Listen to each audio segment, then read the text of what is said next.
வாழ்க்கையில் கனிமொழி இன்றைக்கி தான் அந்த பிரச்சனையை பார்த்துருப்பாங்க நேரடியாக.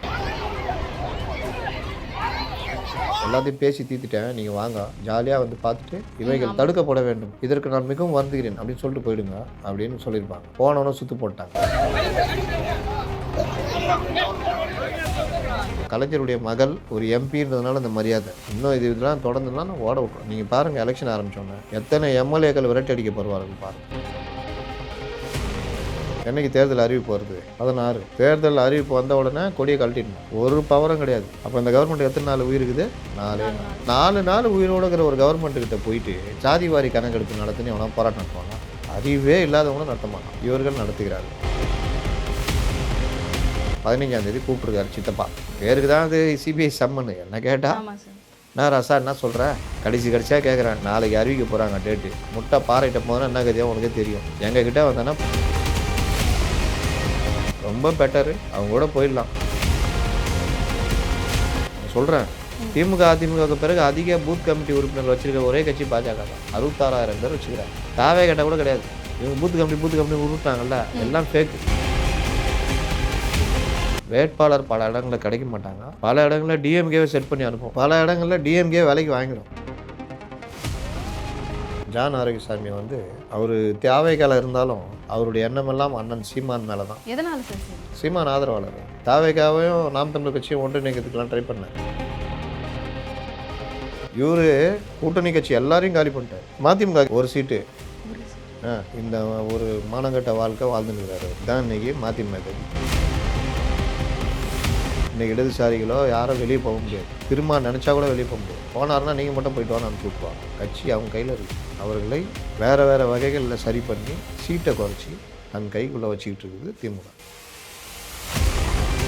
அவங்க தனியாக பண்ணுறாங்கன்னா அவர்கள் ஜெயலலிதாவுக்கு கிட்டத்தட்ட துரோகம் பண்ணுற மாதிரி தான். நீங்கள் திமுக ஜெயிக்கிறதுக்கு உதவி பண்ணுறீங்க. இவங்க பிரிக்கிற ஓட்டு அதிமுக ஓட்டாகத்தான் இருக்கும். அரசியல் அரசல் நேயர்களுக்கு வணக்கம். இன்று நமது சிறப்பு நேர்காணலில் இணைந்திருப்பவர் மூத்த பத்திரிகையாளர் திரு முத்தலீஃப் அவர்கள். வணக்கம் சார். வணக்கம் சார். கடந்த ஒரு 2 நாட்களாகவே விஜய் அவர்கள் என்டிஏ கூட்டணியில் இணைய போறாருன்ற மாதிரியான சில தகவல்கள் எல்லா மீடியாக்களுமே போயிட்டு இருக்கு. அதே மாதிரி இன்னைக்கு திடீர் ஆலோசனை கூட்டம் நடத்தியிருக்காங்க.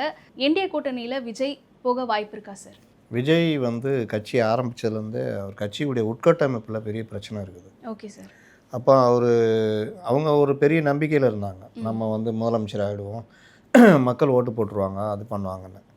இதெல்லாம் நம்பிக்கை வேறு, நடைமுறை வேறு.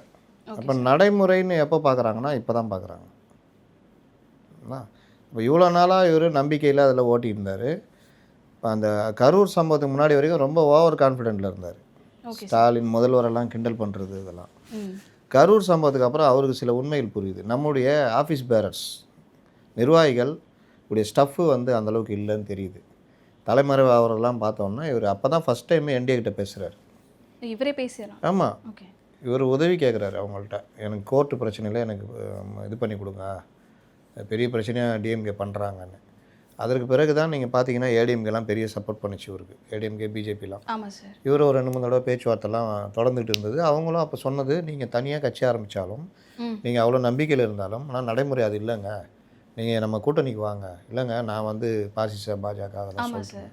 அதெல்லாம் ஓகேங்க, கலைஞர் சொல்லாதா, ஜெயலலிதா சொல்லாதா, அவங்க அரசியல் வாழ்க்கைன்னு அதுக்கப்புறம் அழிஞ்சா போச்சு.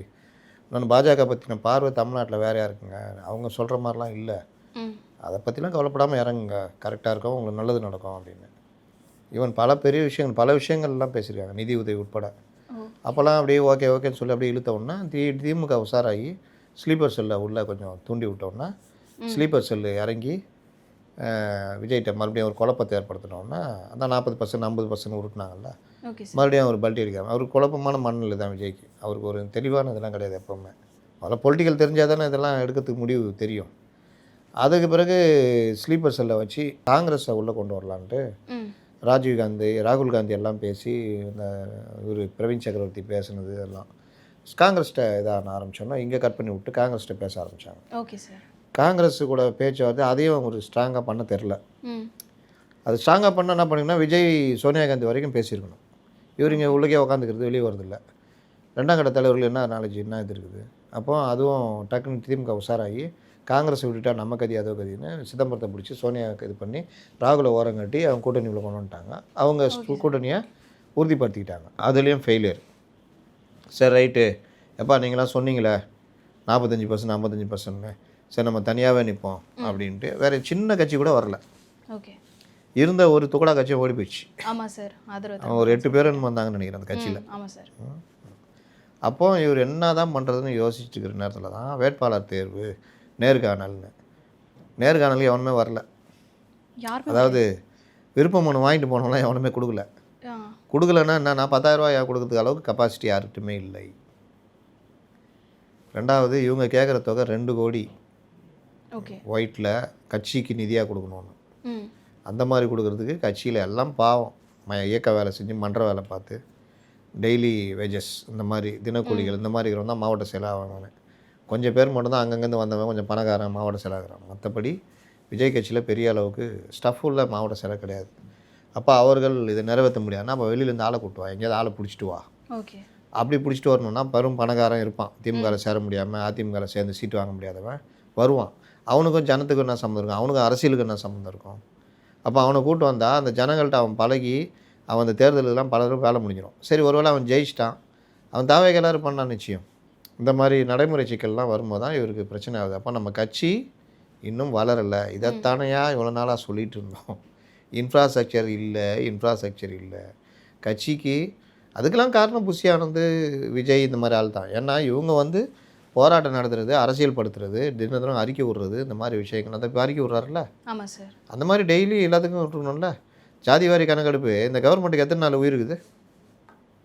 இப்போ டிஎம்கே கவர்மெண்ட் எத்தனை நாள் உயிர் இருக்குது இன்னொன்று கரெக்டாக சொல்லுங்கள். ஒரு 45 days, ஒரு 50 days. 45 days-ஆ? 4 நாள். நீ என்ன தேதி? 12 தான் சார். என்னைக்கு தேர்தல் அறிவிப்பு வருது? 16. தேர்தல் அறிவிப்பு வந்த உடனே கொடியை கழட்டிடணும். ஒரு பவரும் கிடையாது, அப்படி சுற்றலாம். எந்த முடிவும் எடுக்க முடியாது. போலீஸ் கூட இவங்க கண்ட்ரோலில் இருக்காது. அரசு அதிகாரிகள் யாருமே இவங்க கண்ட்ரோல் கிடையாது. எல்லா கண்ட்ரோலும் தேர்தல் ஆணையம் எடுத்துகிறோம் கையில். இவங்க ஒரு காபந்து அரசு, அவ்வளோதான். அப்போ இந்த கவர்மெண்ட் எத்தனை நாள் உயிர் இருக்குது? 4 நாள். இப்போது 4 நாள் உயிரோடு இருக்கிற ஒரு கவர்மெண்ட்டுக்கிட்ட போயிட்டு ஜாதிவாரி கணக்கெடுப்பு நடத்துன்னு எவனா போராட்டம் நடத்துவானா? நடத்த மாட்டாங்க சார். அறிவே இல்லாதவங்களும் நடத்த மாட்டான். இவர்கள் நடத்துகிறார்கள். கரெக்டாக? எத்தனை தலைவர்கள்? ஒருத்தர் ஐஆர்எஸ்ன்னு இருந்தவர், ஒருத்தர் ஸ்ட்ராட்டஜிஸ்ட்டு, ஒருத்தர் அவரு, ஒருத்தர் இவர், ஒருத்தர் 50 வருஷம் இருந்தவர், ஜெயலலிதா கூட, கருணாநிதி கூட, எம்ஜிஆர் கூடலாம் இருந்தவர். எவருக்காவது அறிவு இருக்கா? இல்லை இவருக்கு சொல்கிறத கேட்குற இடத்துல அவங்க இல்லை முடிவு எடுக்கிறவங்க. அப்படி தானே? செங்கோட்டைக்கு தெரியாதா 4 நாள் இதில் போய் ஜாதி வாரி? நீ எப்போ நடந்திருக்கணும் ஜாதி வாரி கணக்கெடுப்பு? அன்புமணி ராமதாஸ் போராட்டம் நடத்தினார் ஒரு 1.5 வருஷம் முன்னாடி. அப்போ பண்ணியிருந்தா அவன் கட்சிக்கு மரியாதை இருக்கும், அரசியல் பயப்படுத்திருப்பாங்க. இந்த தொண்டர்களை அரசியல் மயப்படுத்துறதுக்கான எந்த ஏற்பாடும் இல்லை. அப்போ இப்படிப்பட்ட கட்சி ஒன்றும் வேலைக்கு ஆகாதுன்னு இப்போ தான் லேட்டஸ்ட்டாக விஜய்க்கு தெரியுது. ஏன் தெரியுதுன்னா, நீ எப்படியும் இந்த விஷயத்தை சந்திச்சே ஆகணும். தேர்தலை சந்திச்சே ஆகிறதுக்கு 234 பேர் தேவை வேட்பாளர். அது இல்லை, உன்ட்ட கிடைக்கல, என்ன பண்ணுறது? ஏற்கனவே ஆஃபர் இருக்குது. சரி போனால் ஒரு 50 பேர், 50 பேர்னால் பிரச்சனை இல்லை, அவங்க பார்த்துக்குவாங்க. காலைல எழுப்பி குளிப்பாட்டி ட்ரெஸ் மாற்றி பிரச்சாரத்துக்கு கூப்பிட்டு போய் எல்லா ட்ரைனிங் அவங்க கொடுத்துருவாங்க. மீதி இருக்கிற 184 தொகுதியில் தொண்டர்கள் அவர்களோட வேலை செஞ்சு அவங்க ட்ரைனிங் எடுத்துக்குவாங்க. அது லாபம் தான். 50 நின்னா வின்னிங் பர்சன்டேஜ் 90%க்கு மேலே இருக்கும். Okay sir. 200 சீட்டுக்கு மேலே அசால்ட்டாக அடிப்பாங்க. அப்போ 50க்கு 45 வந்தால் கூட 2வது பெரிய கட்சியாக இருக்கும். அப்போ எதிர்கட்சி தலைவர் ஆகலாம். நல்லா தேசிய கொடி போட்ட காரில் கேபினெட் அந்தஸ்தோட போயிட்டு வரலாம். அரசு அதிகாரிலேருந்து எல்லாம் சல்யூட் அடிப்பான். கட்சிக்கும் ஒரு இது இருக்கும். அடுத்தடுத்து எம்பி, உள்ளாட்சி தேர்தல்னு வேறு லெவல் போகலாம். அப்போ இதை தவிர நல்ல சான்ஸு, பெட்டர் சாய்ஸு கிடையவே கிடையாது. தாவேக்காது. என்ன பண்ணலாம்? 15ஆம் தேதி கூப்பிட்ருக்காரு சித்தப்பா. பேருக்கு தான் அது சிபிஐ சம்மனு. என்ன கேட்டால் நான் ரசா என்ன சொல்கிறேன், கடைசியாக கேட்குறேன். நாளைக்கு அறிவிக்க போகிறாங்க டேட்டு, முடிவு எடுத்துக்கோ. இதுக்கப்புறம் கேட்க மாட்டோம். இதுக்கப்புறம் உன் முடிவு. நீ பவள விழா பாப்பான்னல, அது பாறை. நீ வந்து முட்டை பாறையிட்ட போதுன்னா என்ன கதையாக உனக்கே தெரியும். எங்ககிட்ட வந்தோன்னா பாதுகாத்து நாங்கள் இது பண்ணுவோம். பேச்சுவார்த்தைக்கு தான் கூப்பிட்டுருக்காங்க சார் டெல்லிக்கு. வேறு எதுக்கு கூப்பிடுவாங்க? வெளியில் சம்மன் கிம்மன், உள்ளூராக தான் நடக்கும். அப்போது இவர் பின்னாடி இங்கே மாவட்ட செயலர் கூட்டம் நடத்தி கருத்து கேட்குறாரு. நம்மளாக முடிவு எடுத்துடக்கூடாது, எல்லோரும் முடிவு வந்துச்சுன்னா அதை ஒட்டி எடுத்துக்கலான்னு அப்படின்றதுக்காக சரி அப்போ மாவட்ட செயலர் கூட்டத்தை கூட்டுறாங்க. Okay sir. இன்றைக்கி என்ன கருத்து வந்திருக்கு சார்? எங்களில் கூட லோக்கலில் அதிமுககாரங்க எல்லாருமே சொல்கிறாங்க எங்களோட வந்துருங்கன்னு. என்டிஏலையும் உங்கள்கிட்டலாம் பேசிக்கிட்டு இருக்காங்க, தெரியும். நமக்கு வேட்பாளரே கிடையாது. அவனுக்கும் இப்போ தானே தெரியும். இதுக்கு முன்னாடி வரைக்கும் நாங்கள் தான், எங்கள் தலைவர் தான் அமெரிக்காவில் பிறந்திருந்தா ஜனாதிபதி ஆகிருப்பார் அப்படின்ற அளவு உருட்டினான். இந்த தேர்தலை வந்து பார்த்தவொன்னே தான் தெரிஞ்சு போச்சு, ஆகா யாருமே இல்லையே, இதானா நிலமை அப்படின்னு. அப்போ 2 கோடி கொடுத்து தேர்தலுக்கு செலவு பண்ணுறதுக்கு ஒரு 50 தொகுதிக்கு ஆள் கிடைக்கிறான்னு வச்சுக்கோங்க. மீதி தொகுதிக்கு தேர்தல் அறிவிச்சப்போ தேடிக்கிட்டு இருப்பீங்களா? அப்போ எல்லா மாவட்ட செயலும் கையை விரிச்சிட்டான் சார். உங்களால் முடியாது. ரொம்ப பெட்டரு, அவங்களோட போயிடலாம். ஒரு 50 சீட்டு வாங்கிட்டு நின்று ஆட்சியில் பங்கு கேட்போம், துணை முதலமைச்சர் கேட்போம். இவங்களுக்கு இதில் கூட அறிவே கிடையாது. துணை முதலமைச்சர் வாங்கினா என்ன தப்பு நடந்தாலும் நீயும் சேர்ந்து பொறுப்பேற்றுக்குவேன். எதிர்கட்சி தலைவராக இருந்தால் எப்போ வேணாலும் இறங்கி அடிக்கலாம். அந்த அடிப்படை அறிவு கூட கிடையாது. இவங்களுக்கு யார் சொல்கிறது? முதலமைச்சரை முட்டாள்னு திட்ட தெரியும், தற்கூரின்னு திட்ட தெரியும். எங்களை தற்கூரின்னு சொல்கிறாங்களேன்னு பேசிகிட்டு இருக்காரு அருண்ராஜெலாம். உன்னை தற்கூரின்னு சொன்னால் போய்கிட்டு இருக்கியா, நீ ஏன் அது பதில் சொல்லிகிட்டு இருக்கிற? புரியுதா? இவங்களாம் இவ்வளோ தான் லெவலு. அப்போது இந்த மாதிரி விவகாரங்களில் இப்படி தான் சார் நடக்கணும்னு எல்லாருமே கிட்டத்தட்ட எல்லா மாவட்ட செயலரும் சொல்லிட்டாங்க. இன்றைக்கி இந்த கருத்தை இப்போ அவர் விஜய்கிட்ட கன்வே பண்ணுவார். இப்போ விஜய் இந்த மைண்ட் செட்டோடு அங்கே போகிறாருன்னா என்ன ஆகும்? கூட்டணி பேச்சுவார்த்தை உறுதியாகுமா? ஆமாம் சார். மக்கள் ஏற்றுப்பாங்களா சார்? மக்கள் எதை ஏற்றுக்கல? கருணாநிதி பண்டார பரதேசியின் கட்சின்னாரு, அதுன்னாரு இதுன்னாரு, பெரியாருடைய பேரன்னாரு, பகுத்தறிவில் நாங்கள் தான்னாரு, சுயமரியாதைன்னாரு, ஆரியன்னாரு, வர்ணாசிரம கொள்கைகள்னாரு. பாஜக கூட கூட்டு வச்சார். பாஜக கூட கூட்டு வச்சு கோத்ரா கலவரம் நடக்குது. இஸ்லாமியர்கள் 2000 பேர்கிட்ட கொல்லப்படுறாங்க. இவரை கேட்குறாங்க, அது அந்த மாநிலத்துடைய சட்டம் ஒழுங்கு பிரச்சனை அப்படின்றார். திரும்ப இன்னைக்கு சனாதனம், கார் டயர் பஞ்சர் ஆனாலும் என்ன சொல்கிறாரு? சனாதன சதி. அவர் அந்த கூட்டத்தில் இருந்தார். அன்றைக்கி வாயை மூடிட்டு இருந்தார். இன்றைக்கி உருட்டுறாங்கல்ல, இவங்க அரசியல் அழிஞ்சா போச்சு. கலைஞர் அரசியல் அதுக்கப்புறம் அழிஞ்சு போச்சா? நல்லா தானே இருந்தார். ஜெயலலிதா கூட்டணி வச்சாங்க, 1 வருஷம் வச்சாங்க, அழிஞ்சு போயிட்டாங்களா? அதிமுக அழிஞ்சா போச்சு. 66 சீட்டு ஜெயிச்சாங்கல்ல. அதனால் இது எல்லாமே என்னென்னா இந்த மாதிரி பேசுவாங்க.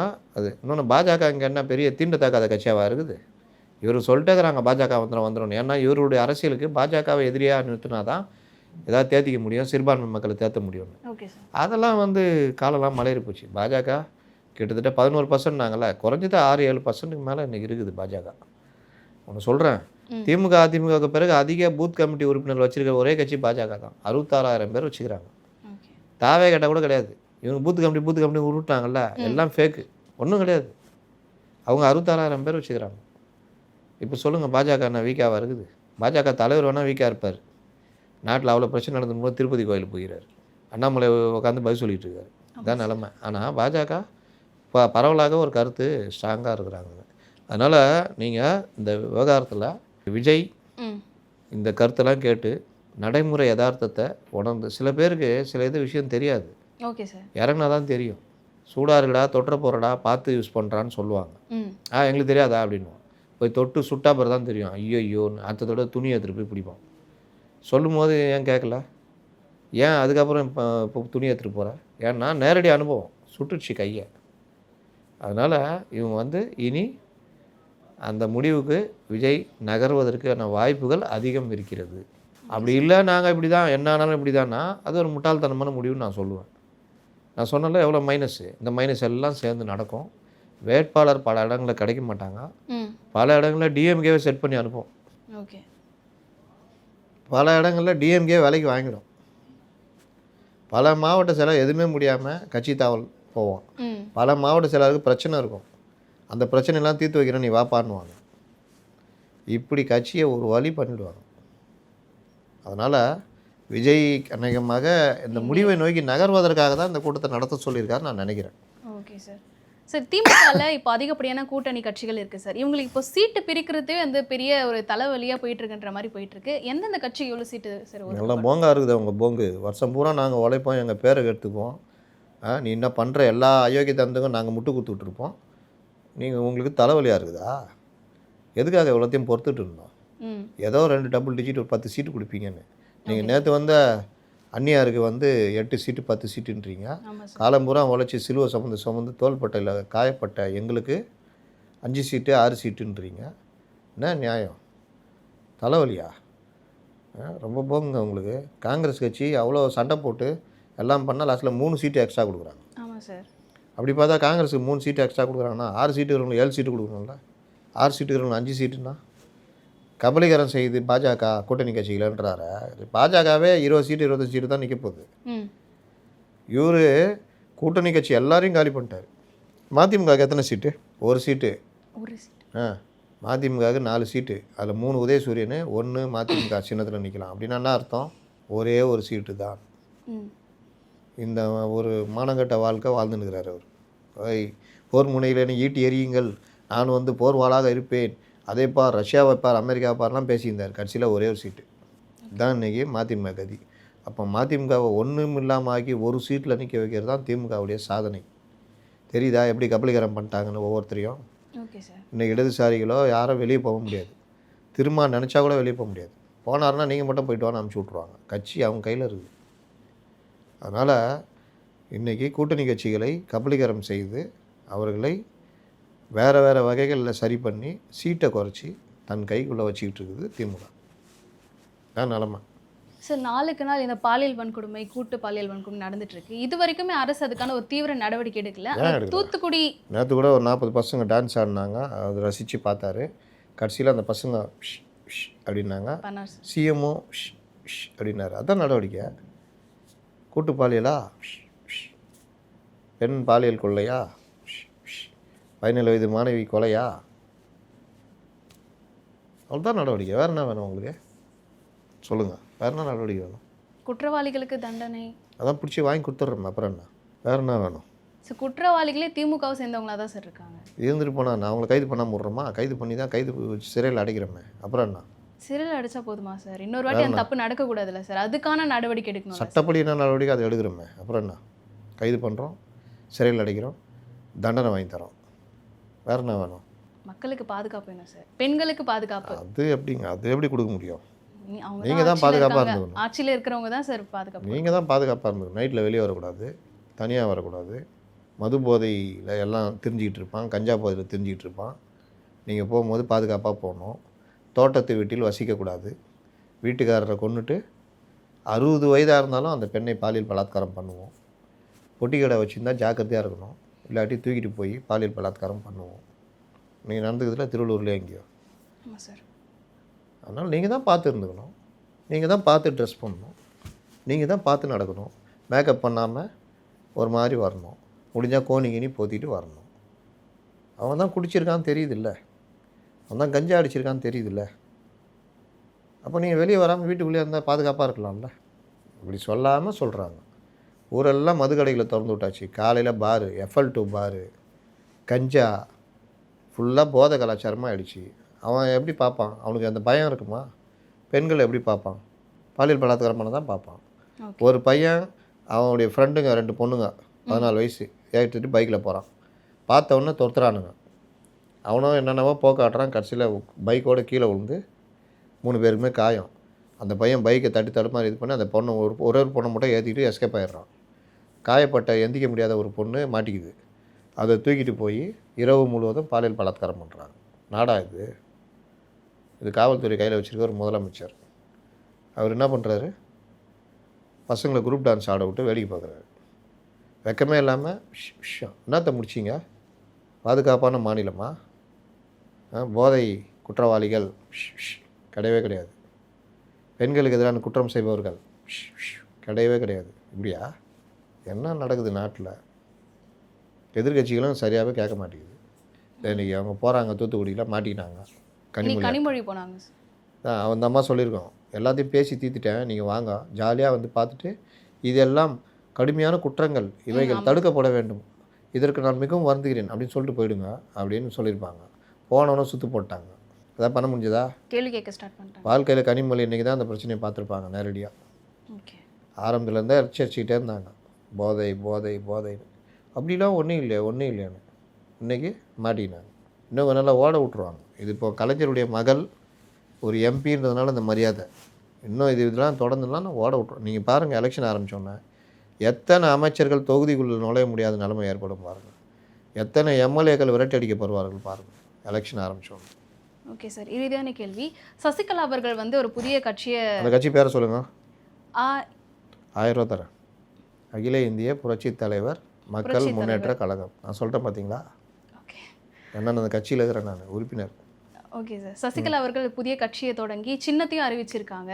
கட்சி பேர் சொல்லுங்கள், அப்புறமா கேள்வி கேளுங்க. திமுக, அதிமுக அப்படி சொல்லுங்கள். மாமாக்கா. அகில இந்திய புரட்சி தலைவர் மக்கள் முன்னேற்ற கழகம். அப்பா, கடைசியில் சொல்லிட்டீங்க. கட்சி தொடங்கியிருக்காங்க. தோப்பு அந்த சின்னத்தையும் சொல்லியிருக்காங்க. அவங்களுடைய அரசியல் பயணம் எப்படி போக போகுது சார்? என்ன பெரிய என்ன எந்த கட்சியாவது பயணம் வந்து ஆட்சியெல்லாம் பிடிக்கிறதுக்கு? அவங்களும் நான் இருக்கிறேன், நான் இருக்கேன்ல அப்படின்னு காமிக்கிறதுக்காக தொடங்கியிருக்காங்க. அம்மா கூட இருந்தவங்க, அதெல்லாம் உண்மை. மாதிரியான ஒரு 38 ஆண்டுகள் அவங்களோட இருந்தவங்க, மிகப்பெரிய ஆளுமை. இன்றைக்கி அவங்க கொடுக்குற பேட்டி மாதிரி, இன்றைக்கி டிபார்ட்மெண்ட் வைஸு அவங்க பேசுகிற விஷயங்கள் மாதிரி யாரை சொல்லலாம்? Edappadi Palaniswami, TTV, okay sir, Annamalai, அந்த மாதிரி வரிசையில் அவங்க நல்லா பேசக்கூடியவங்க. ஆனால் நடைமுறை என்ன? அவர்கள் முற்றிலும் ஒதுக்கப்பட்ட அரசியலை விட்டு ஒதுங்குறேன்னு பேட்டி கொடுத்துட்டு போயிட்டாங்க. அப்புறம் என்ன சொன்னாங்க? அதிமுக மீண்டும் ஆட்சிக்கு வர வேண்டும், அம்மாவின் ஆட்சி அமைய வேண்டும், திமுக ஆட்சி வீழ்த்தப்பட வேண்டும், அதற்காக சில திட்டங்களை நான் வைத்திருக்கிறேன் அப்படின்னு சொன்னாங்க. Okay sir. இப்போ வந்துட்டு கட்சியை ஆரம்பிக்கிறதுக்கு முன்னாடி எடப்பாடி திட்டியிருந்தாங்க. இப்போ அந்த கட்சியை ஆரம்பித்து அதுக்கு பேர் வைக்க முடியல, ஏன்னா அதுக்கு லேட்டாக ஆகும் வரத்துக்கு. அதனால் வேறு ஒருத்தர் ஆரம்பித்த ஒரு இதில் நான் சேர்ந்துட்டேன்னு சொல்கிறாங்க. டெக்னிக்கலாக அது விஷயம் என்னென்னா, அந்த அவரை கூப்பிட்டு அவருக்கான இதை கொடுத்துட்டு அந்த கட்சி பேரை வாங்கியிருப்பாங்க. அப்போது அந்த கட்சி பேர் சின்னத்தை வாங்கிட்டு இன்றைக்கி அதை அவங்க சொந்தம் கொண்டாடுறாங்க. இதில் 2 விஷயம். ஒன்று, அவங்க தனியாக பண்ணுறாங்கன்னா அவர்கள் ஜெயலலிதாவுக்கு கிட்டத்தட்ட துரோகம் பண்ணுற மாதிரி தான். ஏன்னா ஜெயலலிதாவுடைய எண்ணம் திமுக வீழ்த்தப்படணும், ஆட்சி அதிமுகன்னு. ஓபிஎஸ் போனார்னா அவர் கதை வேறு, அவருக்கெல்லாம் விசுவாசம் கிடையாது. ஆனால் இவங்க வந்து அவங்க கூடயே ட்ராவல் பண்ணுவாங்க. அப்போ அதிமுக ஆட்சி வர்றதுக்கான வேலையை அவங்க பண்ணணும். இல்லை நான் பிரச்சாரம் பண்ணுவேன், தனியாக இது பண்ணுவேன், நான் வந்து எல்லோரும் விமர்சிப்பேன்னா நீங்கள் திமுக ஜெயிக்கிறதுக்கு உதவி பண்ணுறீங்கன்னு அர்த்தம். இவங்க பிரிக்கிற ஓட்டு அதிமுக ஓட்டாகத்தான் இருக்கும். திமுகவில் இணைய வாய்ப்பு இருக்கா சார்? அவங்க சொல்ல முடியாதுங்க எது எப்படி. ஆனால் அவங்க போக மாட்டாங்க, அந்த மாதிரி போகிற ஆள் இல்லை. ஓகே. என்டிஏல பேசி ஏதாவது 2-3 சீட்டு தான் வாங்கலாம், இல்லை தனியாக நின்றுக்கிட்டு அதை பண்ணலாம். என்டிஏல இணைவாங்க, இணையறதுக்கு வாய்ப்பு இருக்குது. Okay sir. இப்போ காளியம்மாள் அவர்களும் வந்து அதிமுகவில் சேர்ந்துருக்காங்க, ஒரு பேச்சாளர் பலம் கூடியிருக்கு. இது எப்படி அவங்களுக்கு அமைய போகுது சார்? காளியம்மாள் வந்தது நீங்கள் சொன்ன மாதிரி பேச்சாளர் பலம் கூடியிருக்குது. ஒரு சொத்து அதிமுகவுக்கு. Okay sir. எளிமையானவர், பெண்கள்கிட்ட நெருங்கி பழகக்கூடிய அளவுக்கு ஒரு எளிய தோற்றம் கொண்டவர். அதாவது அந்த கீழ்மட்ட அளவில் பெண்கள்கிட்ட அவங்க கருத்தில் கொண்டு போகிற அளவுக்கு எளிய தமிழில் பேசக்கூடியவர். திமுகவை கடுமையாக விமர்சித்து பேசுவார். நன்றாக அரசியல் தெரிந்தவர், மீனவர் சமுதாயத்தை சேர்ந்தவர். அவருக்குன்னு ஒரு பேர் இருக்குது அவங்களுக்குன்னு. அதனால் அவங்க அங்கே போவாங்கன்னு பார்த்து தாவேக்காக ட்ரை பண்ணாங்க. அவங்களுக்கு இவங்களை பயன்படுத்திக்க தெரியல. வழக்கம் போல் இவங்களை வந்து சேர்த்துக்கல, எல்லாம் பண்ணாங்க. ஜான் தான். எதனால சார் தாவே கலந்து? John okay. ஜான் ஆரோக்கியசாமி வந்து அவர் தேவைக்கால இருந்தாலும் அவருடைய எண்ணமெல்லாம் அண்ணன் சீமான் மேலே தான். எதனால சார்? சீமான் ஆதரவாளர். அவர் தாவேக்காவையும் நாம் தமிழர் கட்சியும் ஒன்றிணைக்கிறதுக்கெல்லாம் ட்ரை பண்ணார். பிரச்சனை எங்கே வருதுன்னா யார் முதல்வர், அப்புறம் அந்த கொள்கை பிரச்சனை, இதெல்லாம் சேர்ந்தனால அவர் சேர முடியாமல் போயிடுச்சு. ஆனாலும் தன் முயற்சியில் சற்றும் மனம் தளராத ஜான் ஆரோக்கியசாமி தாவேகாலேருந்து இது நாம் தமிழர் கட்சியிருந்து யாரும் உள்ளே வராமல் பார்த்துக்கிற வேலைலாம் பண்ணார். ஓகே. அதனால் அவங்க வர்றதெல்லாம் தடைப்பட்டுச்சு. கடைசியில் அவங்கள பார்த்தாங்க, திமுகவுக்கு போகிறதுக்கு அவங்களுக்கு இஷ்டம் இல்லை. அதனால் இன்றைக்கி அதிமுகவில் இணைஞ்சிருக்காங்க.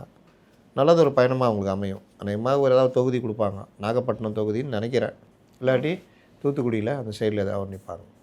சார் விஜய் அவர்களுக்கு எந்த தொகுதி சார்? விஜய் அவர்கள் எந்த தொகுதியில் நிற்பார் சார்? பெரம்பூர், திருச்சி கிழக்குன்னு சொல்லியிருந்தாங்களே சார், அது சார்? அது ஒரு சாய்ஸ் இருந்தது. ஆனால் பெரம்பூர் தான் நிற்கணும்னு முடிவு பண்ணி அதற்கான வேலையெல்லாம் பார்த்துட்டு இருக்கிறாங்க. ஒரு வேலை என்டிஏ போனான்னா தைரியமாக நிற்பார் எங்கே வேணாலும். Okay sir. பல கருத்துக்களை தெளிவாக பகிர்ந்ததுக்கு ரொம்ப நன்றி சார்.